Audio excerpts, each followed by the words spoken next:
What's up there, guys, and welcome back to a brand new episode of The Evolve. How you guys doing on today? You know what? I'm doing all right. I'm here with my good friend, Libertarian Dave. Now, some of you leave. Oh, I probably should let you speak. No, I have to. No, this is your show. Okay, so I'm here with Libertarian I'm the Dave. guest star. Dave, how are you doing there? I'm doing good. It's Okay. Sunday. Sunday. We got done praising the Lord today. Yeah, we did. We ready to. Went to your church. A lot of people are asking me in the comments. I think some of your fans, they keep asking me, did you go to church today? Did you go to church today? They keep saying that you're not going to church no more. So weird. Where is that coming from? I don't know, but every week they keep saying Evolve ain't going to church with you this Sunday. Where is that coming from? I'm like, that's interesting because he ain't said nothing to me. Nah. But anyway, hey, Evolvers, check this out. I know I'm a little bit different. I got Libertarian Dave on here for this particular episode because if you guys didn't know, this right here, if you want to click on the link right there, that will bring you to Libertarian Dave's page. I'm there every Tuesday, and we talk more about libertarianism, liberty, and your third choice. It's not just Donald Trump. It's not just Joe Biden. But there's, I was having that Joe Biden. That Joe Biden vote? Not just Joe Biden, but there is a candidate. Dr. Jo Jorgensen. Oh, doctor. She is a PhD in industrial psychology and a lecturer at Clemson University. Yeah. Yeah, see, the Democrats and Republicans can give you whatever garbage they got laying around, but the Libertarians, we're going to put some quality for you to choose. That's going to be cool. So, speaking of the Democrats, did you know what we're doing on today? The DNC, Obama gave a speech. Have you listened to his speech? No, I have not. I do have my quote I want to talk about though, but we'll Okay. So Obama, he did a speech. We'll talk about the second most impressive Obama. Oh, that's good. And then we'll end the segment with my little speech about talk about the most impressive Obama. All right then. Well, we're going to be reacting to Obama's speech that he did at the Democrat convention. So actually, let's just play. We got it on deck, and hopefully you guys can hear it. I'll put it in. I'll put it on the screen. Right, yeah, cool. and the editor. Oh, that's right. The one constitutional office elected by all of the people is the presidency. So the minimum. Can we stop right there? I know it's real quick. You guys know that when we do reactions, what did he say right there? He said something good. He said the one office in the United States that is selected by the people is the president's basically the president. Oh, I know what he's talking about. Okay, I got you. Because what he's talking about is the four branches of the three branches of government: the legislature, the executive branch, the legislative branch, and the judicial branch. And that's what the president, being the executive branch, is the only branch of government that is selected by the people. And that's why I paused. But technically, the legislative branch is selected by the people too. I wanted to ask: is that he's saying that as a that's a big thing as a positive, but is that I stopped because I said could that be like probably the problem that the executive branch is the only one that the people get to really select? I don't think so. Let's just listen. We can go ahead back. Listen to it one more time. One constitutional office elected by all of the people is the presidency. All of the people. See, it's political right there. It's very political. He's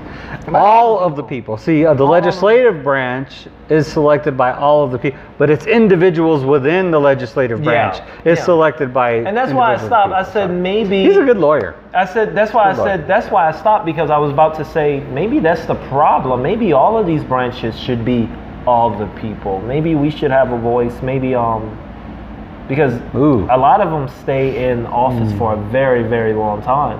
You don't think so?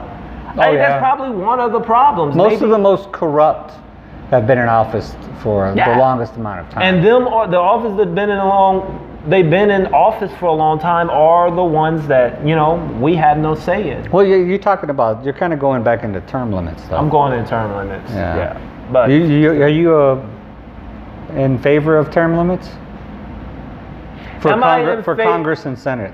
For Congress and Senate. We have term limits for president. Yeah, terms. They do need. I mean, you get for sure. Like, I think Nancy Pelosi's been in there for, She's been forever. 30 plus years. That's insane. So do you think that's too long? Yeah. So what do you think would be a good amount of time for a term limit? For a Congress or a Senate? For a congressman? Yeah. I would be down with 8 years. I mean, it gives them time to do stuff. And then get out. And then get out. And then lost some fresh blood in there. And then get lost. I didn't. You don't want someone in there too short. So, if you just have term limits, then Congress ain't gonna ever really get anything. You do want people in there that's gonna make change, make a difference, have policies and stuff in there. So about 8 years is good. The argument against term limits is that you lose all the experience of those that have been in there for so long and stuff. I'm not buying it though. Yeah. Well, I guess we'll keep on going. We should expect a president to feel a sense of responsibility for the safety and welfare of all 330 million of us, regardless of what we look like. Unconstitutional office, Spacebar. elected Go ahead, by keep it playing. all of the people, is the presidency. We'll keep it So playing at minimum, until we it should expect gets a to that part you president want to feel stop. a sense of responsibility for the safety and welfare of all three.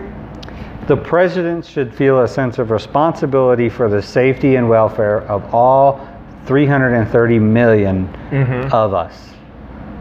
Feel a certain responsibility. Now, as an executive, you should not have a requirement to feel anything. You have a responsibility to protect the constitutional rights of your citizens, Okay, I see what to you're saying. protect their rights and their ability to provide their own health and safety on their own and not be restrictive of it. See, the problem is that the government has restricted our ability to flourish on our own and now wants to come in and be the savior when they were the problem to begin with. Okay. See what he's talking. I mean, he makes it sound. This is the thing about responsibility. Obama. I love the way Obama talks, because he talks really well. He's Well, really and smooth and he's really eloquent. But no matter how, you always have to look at the words and Right. not the speaker.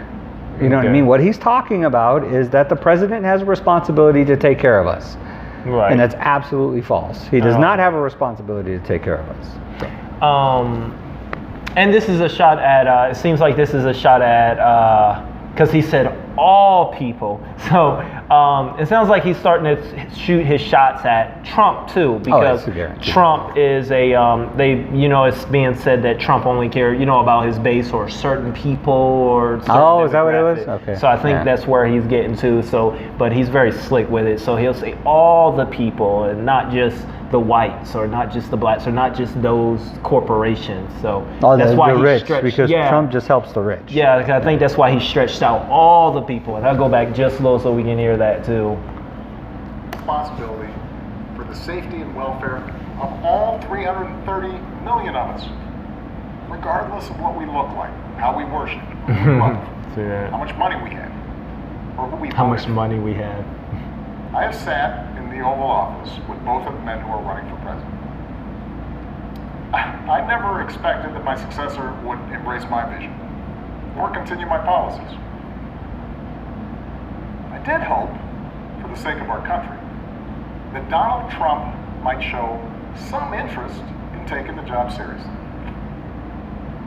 That he might come to feel the weight of the office and discover some reverence for the democracy that had been placed in his care. Before you start, can I just say, I just want to make a comment.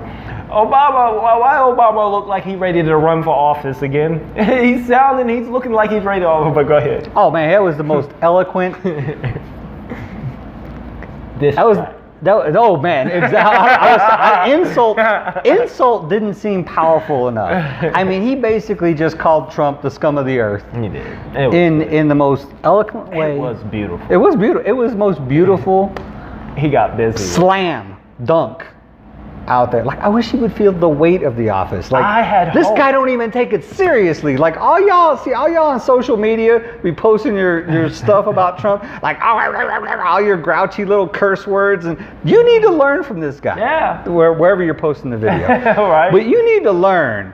This guy knows how to insult people. Yeah, that's really good. He slammed. He did. And it's funny because he says to respect the democracy and stuff and the Constitution. He got the Constitution behind him. He got the Constitution. this guy had no respect for the Constitution whatsoever. He's in Philly.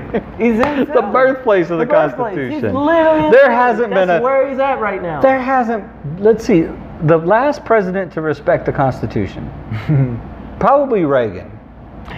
Did he respect Reagan? No, I don't even know if I argue Reagan. You know what I mean? I give you that. Obama. Ain't nobody respected the Constitution. That's why they don't talk about it. Except election time, they might come up every once in a while. But they don't talk about that because the Constitution is the rule book for them. It's their rule book. It's what the Constitution's written to restrict them. So it's like getting them to talk about their chains and their handcuffs. You know what I mean? Yeah, I gotta That's give you what that. it is. Obama, he blasted women and he destroyed Syria. Women, children. I remember. I mean, he was. And you won't hear about it, but if you do any type of search, I mean, he when he was in office, it was, man, some would say he was even a war criminal. I mean, it was kind of okay. And he also, remember the Fast and Furious, right, where he supplied all those weapons to the cartels in Mexico that ended up getting used to kill Americans. Yeah. And then he's the deporter in chief. He has the record for the most deportations. Deportation of immigrants than any other president. Although the Democrats are the party of inclusion, so they're supposed to be the pro-immigrant party. So if you're an immigrant, you're supposed to vote for a Democrat, even though the last Democrat was the one who deported more of you than anybody else. So I don't know, man. I'm really confused. Politics is really confusing for me. All right. I'm trying to understand it, though. Somebody help me out. Reverence for the democracy that had been placed in his care. The democracy. But he never did. Oh, we're getting the zoom in. Good job, camera He guy. has shown no interest in putting in the work.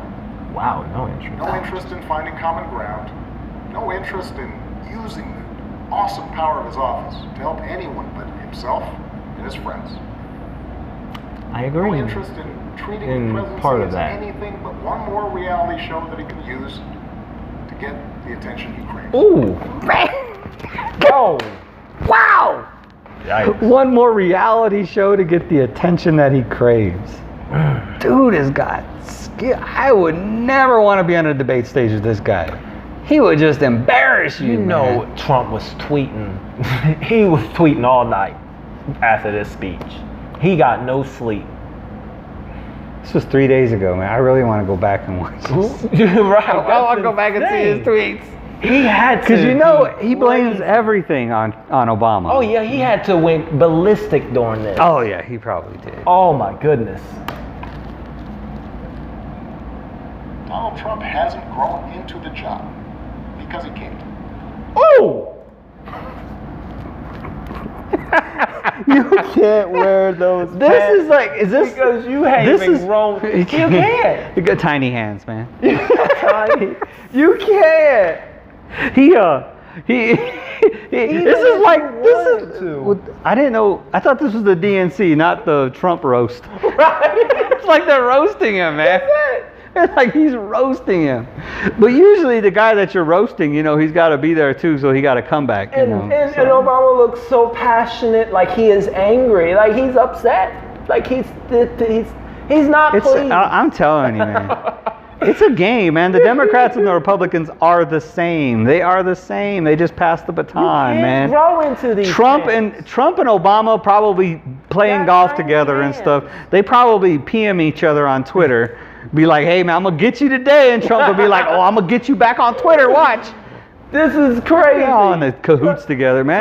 They're all on the same team. Stuff behind. That's why they won't let the Libertarian in the debates. They won't let the Libertarian debate. Because they're all on the same team, man. They'll be like, hey man, we can't let the Libertarian. They ain't part of the team. Yeah. Oh man, let's get through this. The consequences of that failure are severe. This president, those in power, those who benefit from keeping things the way they are counting on your citizens. They know they can't win you over with their policies. So they're hoping to make it as hard as possible for you to vote, and to convince you that your vote does not matter. That is how they win. Wait. He said to convince you that your vote does not matter, that's what the Republicans are trying to do. Now, this is a perfect segue into what his wife says. Okay. The real Obama, the one that everybody respects. They do. She's even Republicans are like, yeah, Michelle's good people. You know what I mean? So I'm gonna say the quote. This is not the time to withhold our votes in protest or play games with candidates who have no choice of winning. So that's what she says just a little while after he says that. Oh. You know what I mean? Yeah. So it's like he's arguing about the wasted vote fallacy. He's arguing against it, and she's arguing for it. You know what I mean? Ouch. It's just kind of. They got to do something about that before. But you know, she's targeting third-party candidates with that. She's saying, don't go waste your vote on a third-party candidate. Yeah. But what really gets me about this is, if you're the Democratic Party, and you know, you have probably the most respected, even more so than your president and vice presidential candidates, and even more so than your former president, the most respected Democrat in the country. In the country. Everybody's hanging on her words, whether it's Republican or whether it's Democrat, independent, whatever. Almost everybody universally respects Michelle Obama. Yeah. So when she's going to say something, people are going to listen. So what she says matters. And they are so afraid of the libertarian vote right now, they put that in her mouth. There you go. She's speaking out against your wasted vote because they're so afraid of it because Joe Jorgensen does have a chance to win. They brought out the big guns. They brought the big guns because of who Dr. Joe Jorgensen is. Libertarians should be happy about something he said, because something he said here, even before that, he said that Republicans know that they can't win you over with their policy. Neither can Democrats. You're right. Exactly. And I mean, yeah, neither can you. I mean, and libertarians, they don't don't focus on policy, but what do you say So we do focus on policy. Focus on policy. Yeah, I mean, all of our focus. We have to play, because the libertarians we have to bring practical, usable policy to the table that people can understand. Otherwise, we won't, and we have to be able to articulate it instantly, because that's what I meant. The fall of I found it ironic that he said that, because the fall, the devastation of these two parties is because of their policy. He said they can't win you over. Neither one of them can win you over. So they haven't. And that's why they just deal with this emotion politics, where it's all fear politics and hate. You know, you have to hate Trump to love Biden. You have to hate Biden to love Trump. Don't vote for Joe Jorgensen, because if you do that, then Trump's going to win. If you vote for Joe Jorgensen, then Biden's going to win. It's all fear politics. When we're in a representative democracy, you should vote for who you feel represents you the best. That's true. If you think it's Sleepy Joe or narcissist Trump, then so be it. All right. Making decisions that affect your life and the lives of the people you love. That's how the economy will keep getting skewed to the wealthy and well-connected. How our health systems will... The economy's been getting skewed to the wealthy and well-connected long before Trump was in office. That's true. And it started way back. And it's been Democrats and Republicans that have been skewing the economy towards the wealthy and well-connected. It's government in general that's been doing that. Yeah. So it's like both parties. I used to say the Republicans, they campaigned as libertarians and then governed as Democrats. But I think both parties campaign as libertarians and then govern as Democrats. It's like he's talking about, well, we're going to reduce the power of corporations within the government. Okay. You know, like they're going to reduce lobbying and special interest and deregulate. But no, you're not. You're not. They haven't. Yeah. They've been saying it for a while. I agree. Let more people fall through the cracks. That's how a democracy withers. Until it's no democracy at all. And we cannot let that happen. Do not let them take away your power. Do not let them take away your democracy. This administration has shown it will tear our democracy down. if that's what it takes for them to win. So we have to get busy building it up by pouring all our efforts into these 76 days and by voting like never before for Joe and Kamala and candidates up and down the ticket so that we leave no doubt about what this country that we love stands for today and for all our days to come. Stay safe. God bless. Can't even tell you it's had a projector. You can't not. It's just so clean and good. I'm sorry. It He's is. a master speak. Oh yeah, he is. It's and I think that's really what contrasted Trump so bad is that Wow. Obama's such a good You had speaker no and idea Trump he is had just cards so in front horrible. of him. That's insane. You had no idea he had cards in front of him. Yeah, He's good at it. I remember, but I did see his. Remember when his teleprompter went out in the middle of his speech, and he was like, "I'm dead." He started fumbling his stuff. My biggest thing. He was still good. He was good even without the prompter, but I mean, it did take him a little bit like, "Uh-oh, what just happened?" Yeah, my biggest thing with Obama, like I said, I really felt like there was just a lot of war crimes that it was bad, and He killed Osama bin Laden. Though. and he You'd almost risked think a that he lot of people. almost think that he was there, like he pulled the trigger, right? And but I guess when you think about it, in his defense, every single president, I mean, because of how United States we put so much attention on it, every single president is, I guess you can say, has to be this war president. It is a war president, so to speak. Bring him home.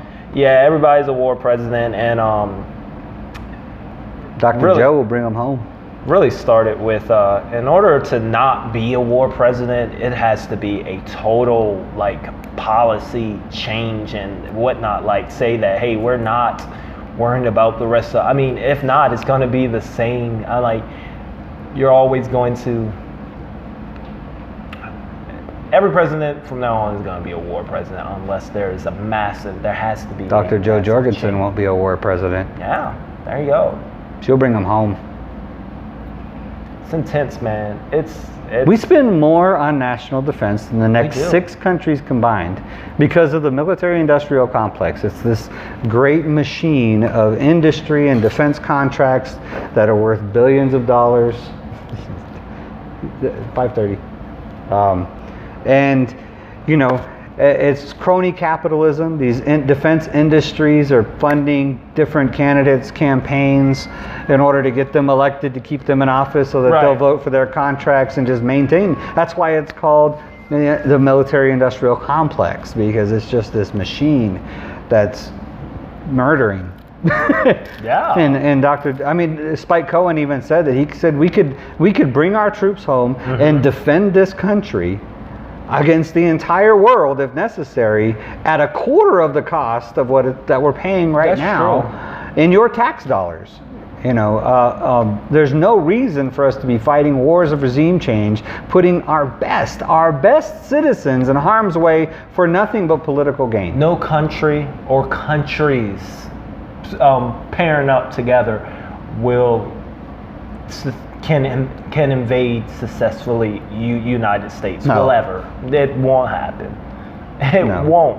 I think, what was the last estimated count of guns in the United States? Not counting the military, just citizens with guns. I think it was 30 million or something like that.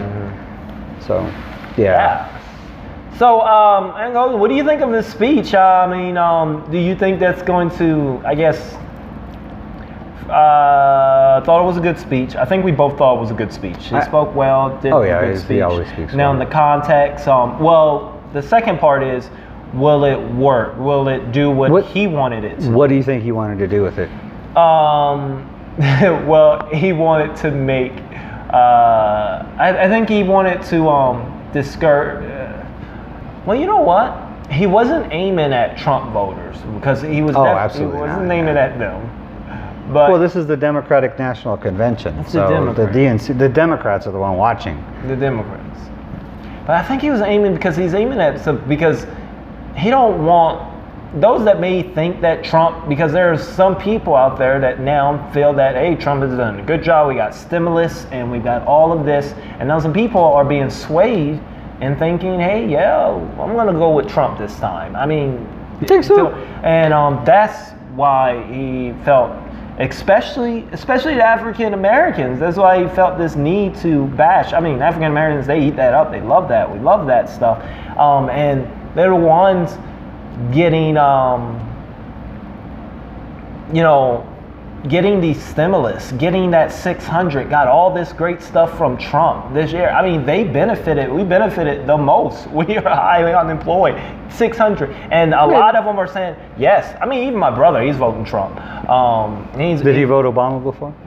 He didn't vote before, but he said he's definitely got to keep Trump in. My brother, the Border Patrol agent. Yeah. So, I mean, so many, and that's why he did this. He's like, basically, hey, guys, he's a bad guy. I'm gonna tell you, I got inside information about the Joe Jorgensen campaign, and this is what I think is, so after Joe Biden announced that Kamala Harris as his VP, announced his pick for vice president was Kamala Harris, the volunteers to the Joe Jorgensen campaign jumped 10% by just Democrats.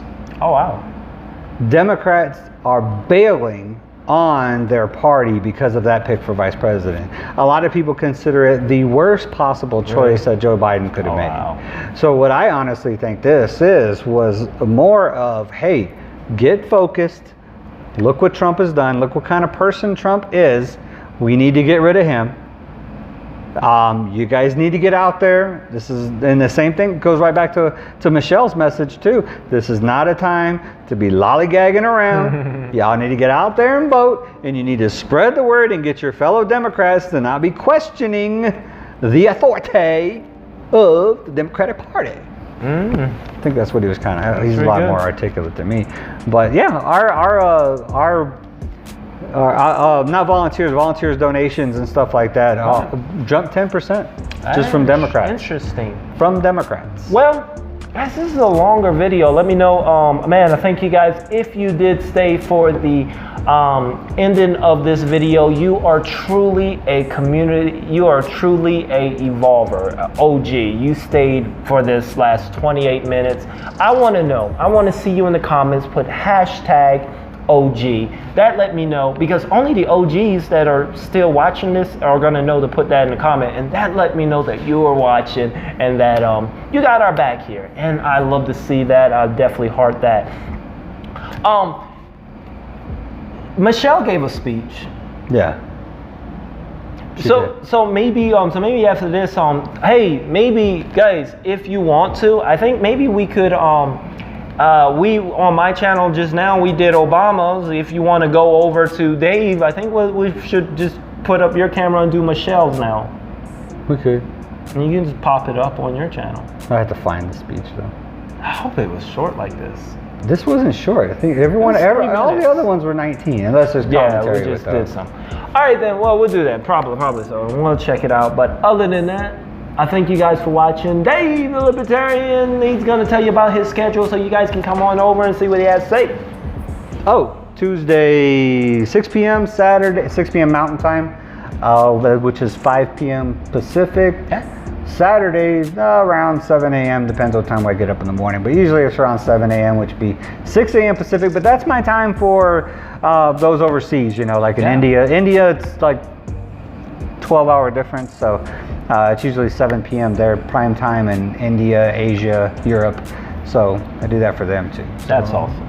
That's awesome. Spreading to all of the people worldwide. Other than that there, guys, thank you so much. Hey, look at that last video, the Cashapp video. We started the Cashapp Thursdays, stimulating. We call it Cashapp Thursday, stimulating our community. And basically all of us, we put our cash tag in the comment section, and everyone is just getting the opportunity to bless anyone at random. If you see someone in the comments, see their Cash App, just send them $1 or $2 or whatever. So we just been doing that, and we want to make sure everybody in the comments. So far, a lot of you all been doing it. I've been seeing the. Yeah, you didn't put your name in the comment section. I didn't know. I could use $1. Yeah, and the only rules is that if you get at least $2, you have to donate $1 to someone else in the comments. Oh, so that way everyone gets it. So yeah, we start doing that every Thursday now. It's called Cash App Thursday. Cash App Thursday, stimulating our community. We're stimulating our involvers. We ain't gonna wait for no stimulus check. I'll see you guys next video. As always, KIP. Thanks for watching. God bless you.